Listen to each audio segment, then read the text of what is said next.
welcome back to Bible Fun with the Duns. As you can tell, we're wearing the same outfit that we wore yesterday. Actually, we have a crazy week, and so we're filming ahead a little bit, if you were wondering, so as not to keep you hanging on chapters 9 and 10. But who had the most fun today reading Genesis chapter 10? If you read it out loud like I did, it was super extra fun. One thing I noticed as we read through the genealogy of all the people, now that we have a good idea, if you've been with us a while, we've read through scripture at least one time, you're starting to recognize some of these names.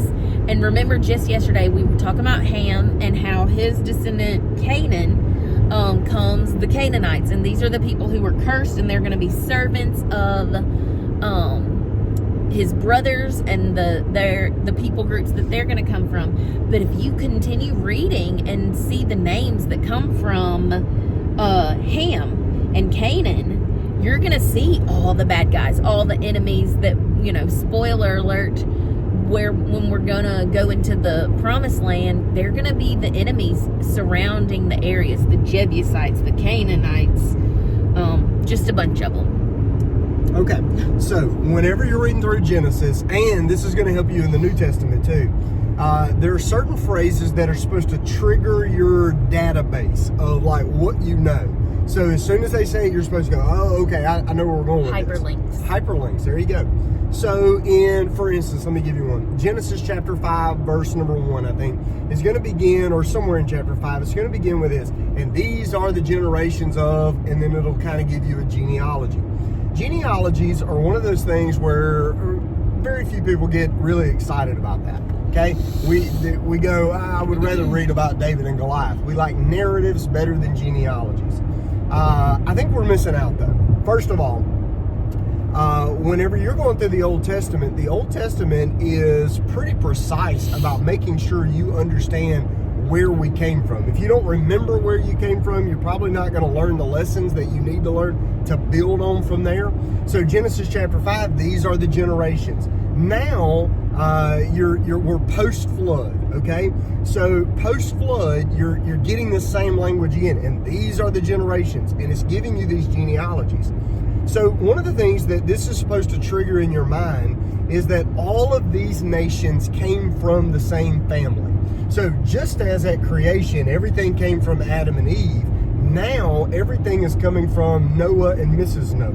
And so you've got Ham, Shem, and Japheth, you've got them being married, you've got them producing children, you've got them filling the earth. Why? Because what was God's command whenever they came off the ark? It was to multiply and fill the earth. So they're doing that part. They're having children. They're filling the earth.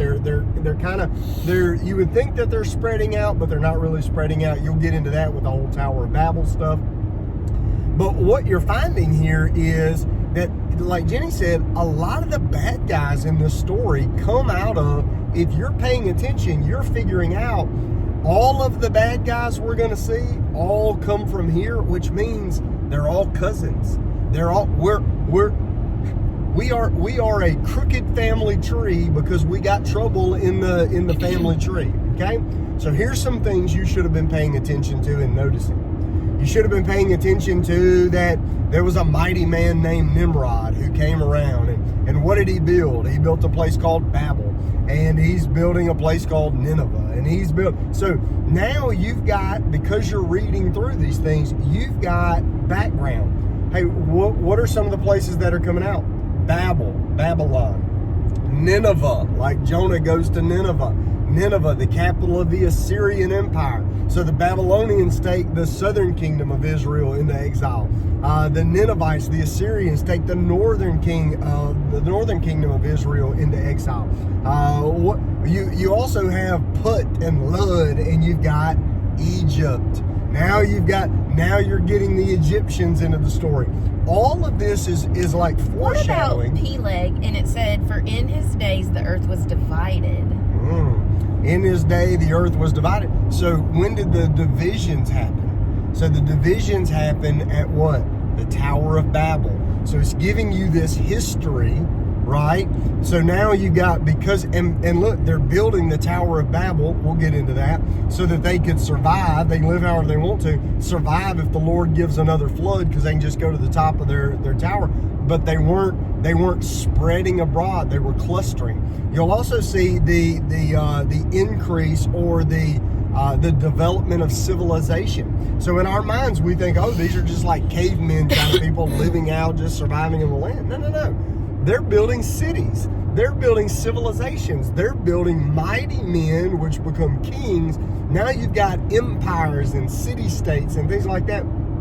So we're not primitive anymore. Things are moving along, but are they getting better? And the answer is no, they're not getting better. Now, let me make a connection. Matthew chapter number 1. Matthew chapter number 1 is going to begin with the same phrase.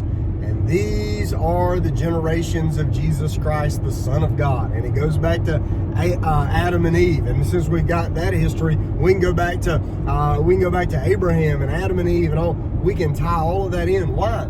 Because it's giving us not only the line of Jesus and his authority to literally be the king coming from the line of Judah and the family of David, but it's also reminding us that Jesus is coming from all of this that's come before, and all that's come before that's been wicked and that has deserved judgment and punishment and has ruled the earth in sin and flesh. No. Jesus is coming to reestablish the kingdom. Make a pathway back to a new Eden. He's fixing what was broken. So when you're reading through all this, just know this is preparing you to get to Matthew chapter 1 when you go, oh, now I know why we need a Messiah. He's coming to make all things right. So I know those words were difficult, and by the way, you don't have to pronounce all those names correctly. We don't pronounce them all correct. Just do the best you can. Fake it till you make it. Fake it till you make it. And just enjoy the word, but also enjoy the journey this is taking us to Christmas. All right? That's what we got. Bye. Bye.